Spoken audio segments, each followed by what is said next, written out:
Hello everyone, welcome to my channel Bitisha রান্নাঘর। আজকের recipe সর্ষে বাটা দিয়ে পুঁটি মাছের ঝাল। তার জন্য প্রথমে একটি পাত্রে নিয়ে নেব আদা কুচি, নিয়ে নেব সর্ষে 2 চামচ, নিয়ে নেব কাঁচা লঙ্কা, নিয়ে নেব কালো সর্ষে 1 চামচ। এরপর একটি পেস্ট বানিয়ে নেব। এবার পুঁটি মাছগুলোতে লবণ হলুদ মাখিয়ে নেব ভালোভাবে।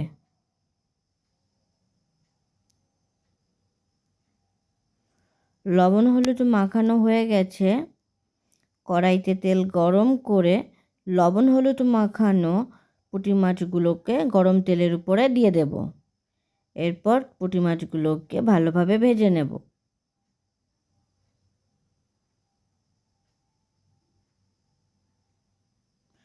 পুঁটি মাছগুলো ভাজা হয়ে গেছে, পুঁটি মাছগুলোকে তুলে নেব।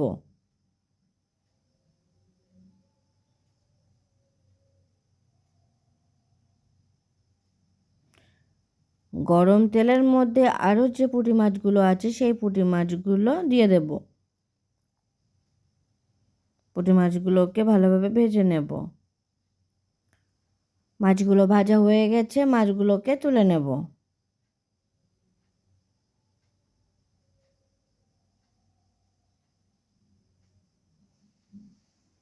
আরও যে মাছগুলো আছে সেই মাছগুলোকেও ভেজে তুলে নেব।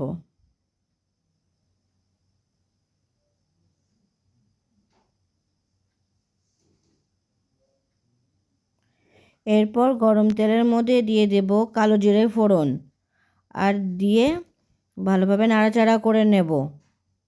এরপর এর মধ্যে দিয়ে দেব পেঁয়াজ কুচি। পেঁয়াজ কুচি দেওয়ার পরে পেঁয়াজটিকে একটু ভাজা করে নেব।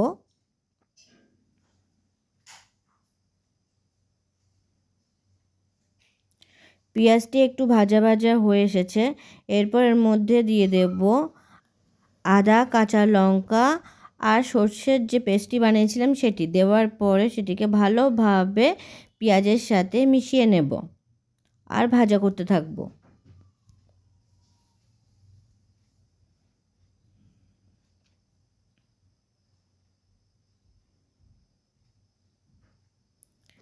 এরপর পেস্টের মধ্যে অল্প পরিমাণ জল দিয়ে দেব, দিয়ে নাড়াচাড়া করে নেব। এরপর এর মধ্যে দিয়ে দেব পরিমাণ মতো লবণ, দিয়ে সেটিকে ভালোভাবে মিশিয়ে নেব। এরপর দিয়ে দেব পরিমাণ মতো হলুদ। হলুদ দেওয়ার পরে হলুদটিকে ভালোভাবে মিশিয়ে নেব।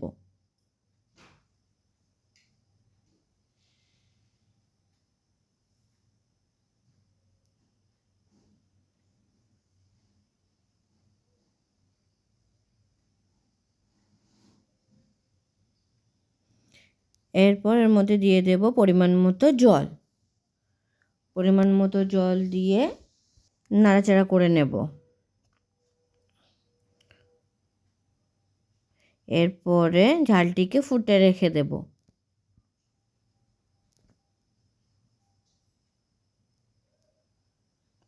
ঝালটা ফুটে উঠেছে।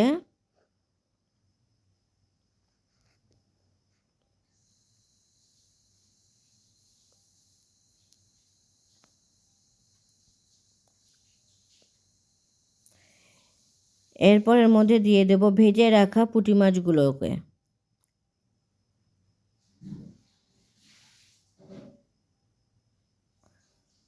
পুঁটি মাছগুলোকে দেবার পরে পুঁটি মাছগুলোকে ঝোলের সাথে ভালোভাবে নাড়াচাড়া করে নেব আর ফুটে রেখে দেব।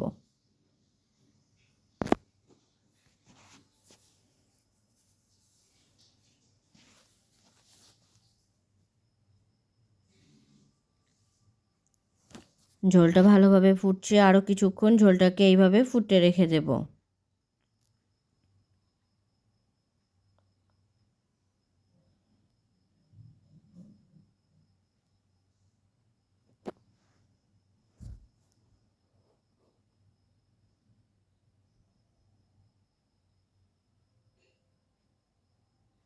তৈরি হয়ে গেছে আমাদের সর্ষে বাটা দিয়ে পুঁটি মাছের ঝাল। ভিডিওটি কেমন হয়েছে অবশ্যই কমেন্ট করে জানাবেন। আর ভিডিওটি যদি আপনাদের ভালো লেগে থাকে তাহলে অবশ্যই সাবস্ক্রাইব করবেন।